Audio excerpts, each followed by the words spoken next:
आप देख रहे हैं आई विजन नेटवर्क और ये है सिटी चैनल।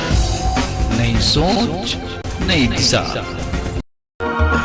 जनता के लिए ठीक ठाक क्या देखिए, भीषण इस गर्मी से तो हर कोई त्रस्त है, हम आप सारे लोग पशु पक्षी सब त्रस्त है।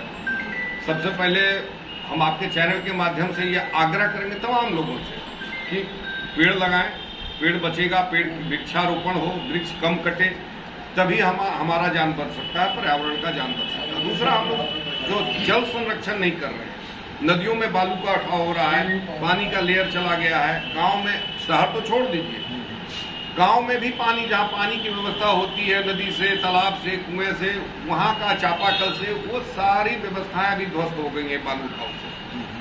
और मैं आप लोगों को बता दूं कि अगर इसी तरह की स्थिति रही, भयावह स्थिति रही, तो आने वाले समय में लोगों को एक एक बूंद, अभी केप टाउन में आप लोग पत्रकार हैं, आप लोग जानते हैं कि वहां 10 लाख लोगों का पानी का कनेक्शन काट दिया गया और नहाने की तो छोड़ दीजिए, पीने के पानी का भी लाला पड़ गया है। आपके हिंदुस्तान में भी कई राज्यों में यही स्थिति है और कुछ दिन में जमुई और बिहार में भी यही स्थिति होने वाली है, अगर हम लोग अभी जागृत और चेते नहीं हो। और हम आप लोग के माध्यम से एक चीज और कहना चाहते हैं कि अगर ये अवैध बालू खनन होगा और ज्यादा जितना सरकार का क्राइटेरिया है उस क्राइटेरिया के हिसाब से उठाते हैं तो ठीक है, नहीं तो आने वाले 1 महीने बाद हम लोग इसके खिलाफ भी अभियान चलाएंगे, क्योंकि इससे किसानों का अहित हो रहा है, जल का क्षय हो रहा है, मिट्टी का क्षय हो रहा है और पूरे मतलब कि कुछ लोग, चंद लोग पैसा कमा रहे हैं, बाकी लोगों के लिए जिंदगी और मौत का सवाल बन जा रहा है। हम तो जब स्वास्थ्य हॉस्पिटल का जो व्यवस्था गड़बड़ाया था तो हमने धावा बोला, 4 दिन 5 दिन रात में 1 बजे 2 बजे जाते थे, आप सब उसके साक्षी हैं, और जाके हमने उसको सुधारने का प्रयास किया। फिर दर सुनने में मिल रहा है कि फिर स्थिति गड़बड़ाई है। और व्यवस्था जब तक हम रोज लड़ेंगे रोज, लेकिन जब तक सिस्टम ऊपर से सुधरेगा नहीं, चाहे स्वास्थ्य हो या शिक्षा हो या किसी भी मूलभूत संरचना की, जो हमारा मौलिक अधिकार है उसके हित में जो भी काम होना है, जब तक सिस्टम खुद संज्ञान नहीं लेगा, हम तो लड़ते रहेंगे।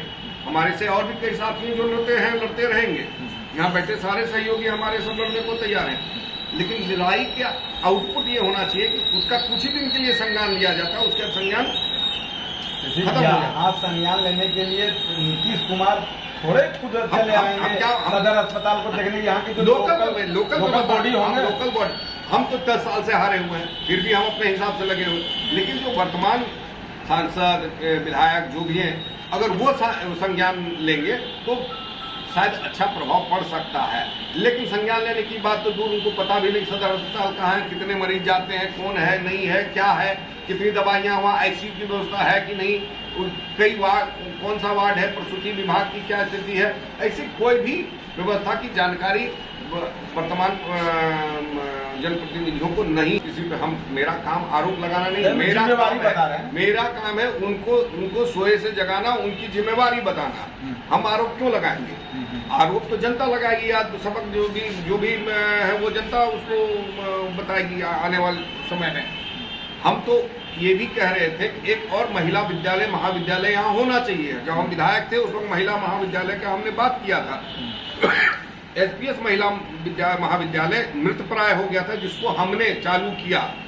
उसके बाद में उन्होंने कहा कि आपको अध्यक्ष होना चाहिए, आप अध्यक्ष होइए। हम तैयार नहीं थे, लेकिन कहे कि आप विधायक हैं, और यहाँ से पटना तक हमने सारा करके 36 लाख रुपया हमने अलॉट कराया। उसके बाद फिर हम अपने फंड से, फिर हम अपने पिताजी के फंड से, ऐसे करके 20 लाख 25 लाख मतलब 70-80 लाख रुपए उसमें हम लोगों ने देखो उसको चालू किया। जहाँ की कोई प्रिंसिपल नहीं थे, तो प्रिंसिपल हम लोगों ने, एक बहुत विद्वान प्रिंसिपल हम लोगों ने खोज के दिया, अनिल सिन्हा जी को, उन्होंने भी इसमें सहयोग किया, और जो कॉलेज के सहयोगी थे उनको भी हमने, उन्होंने भी सहयोग किया। रोस्टर तैयार नहीं था, हमने सबको रेगुलराइज किया। हम बीमार थे, यहाँ से पटना मंगा के फाइल सबको हम रेगुलराइज कर दिए, वो सब एडॉक पे थे। और उसके बाद हम लोग चाहते थे कि एक और महाविद्यालय महिलाओं के लिए, एक जम्मू में है, एक सिकंदरा हो जाए, चकाई हो जाए, झाझा हो जाए, कहीं हो जाए तो 2 हो जाएगा। उससे क्या होगा, बच्चियों को पढ़ने के लिए जो मुंगेर जाते हैं, भागलपुर जाते हैं, वो जाने की जरूरत नहीं पड़ेगी। और हमने इसके बाद भी उठाई, लेकिन उन्हीं को कुछ और था, हम चुनाव हार गए, फिर दोबारा भी चुनाव हार गए। तो हमारी जितनी शक्ति वो हम कर रहे हैं और करते रहेंगे। Nothing is well, nothing is well. वो एकदम वेल में है, मतलब कुएं में है।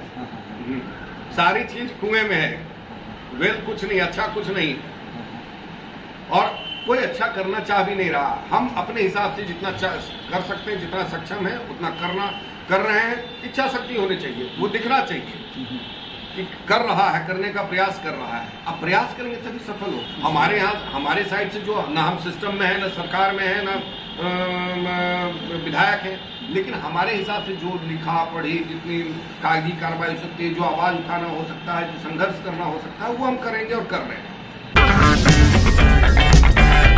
अगर आपको हमारा वीडियो पसंद आया हो तो इसे लाइक करें, हमारे चैनल को सब्सक्राइब करें और हाँ, बेल आइकन दबाना ना भूलें ताकि आप तक हमारे वीडियो की नोटिफिकेशन पहुंचती रहे।